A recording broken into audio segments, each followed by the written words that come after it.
Well, I'm so pleased you're back for a story time. And look, I'm in my castle because today I'm reading a little princess story which is called Can I Keep It? The little princess was having a picnic in the castle grounds.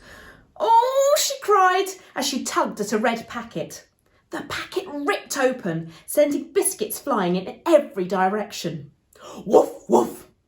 Scuff bounded past them. Oh, Scruffy, cried the little princess. He was heading straight for the pond. Splash!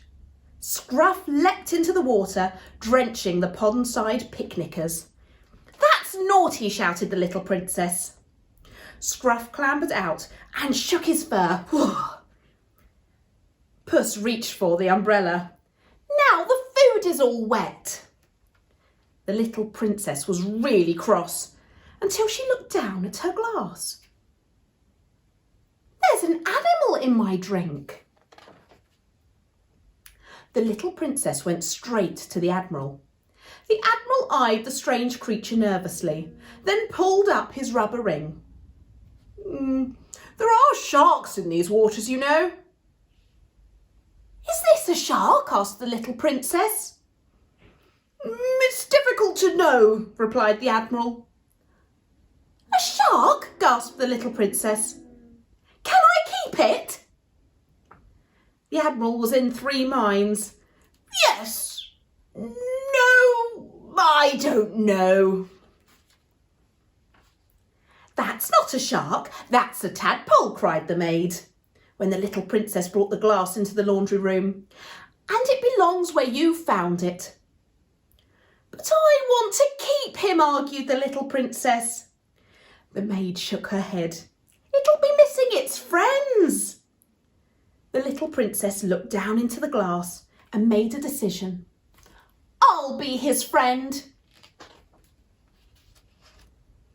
A tadpole is not a pet, said the Queen as she peered into the glass. Why not? Asked the little princess. Pets can be trained, answered the Queen. Scruff and Puss, they are your pets. The little princess watched Scruff scratch a flea, then looked back at the tadpole.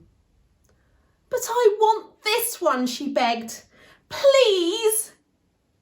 The Queen put down her knitting and sighed. Ask your father. A tadpole is a wild animal, argued the King as he flicked a tiddlywink towards the spot. He doesn't look very wild, said the little princess. It needs a habitat. I'll get him one. At last the King agreed. If you really look after it, then you can keep it. The little princess giggled with delight, then thought for a moment. What's a habitat? A habitat is where something lives and it's full of things that make it happy, explained the gardener. I'll show you if you like. Okay, smiled the little princess. Inside his greenhouse, the gardener found a glass bowl. We need stones, water and pond plants. The little princess watched as he added each of the things one by one. And not forgetting the tadpole, the little princess cheered. Taddy! The little princess spent the whole day lying on her bed, gazing at the tadpole. Oh, Taddy, she whispered fondly. Puss and Scruff did all their best tricks for the little princess, but she didn't even look up at them from the bowl.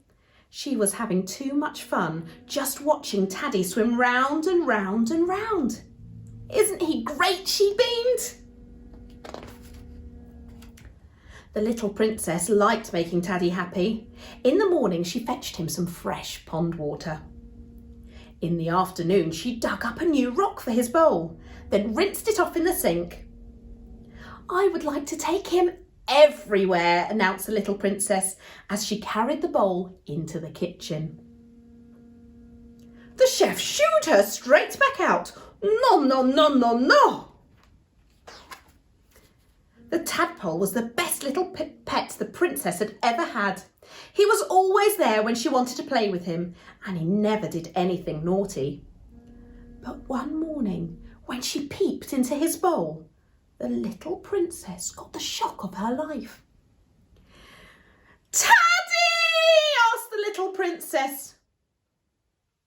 "Ribbit," answered a creature that didn't look like Taddy at all. "Help!" shrieked the little princess. "Quick! Quick!" "A horrible animal has eaten Taddy," cried the little princess, "and it's still in the bowl." "That's a frog," answered the maid. "My tadpole," sobbed the little princess. The king and queen looked at each other and chuckled. "It didn't eat your tadpole.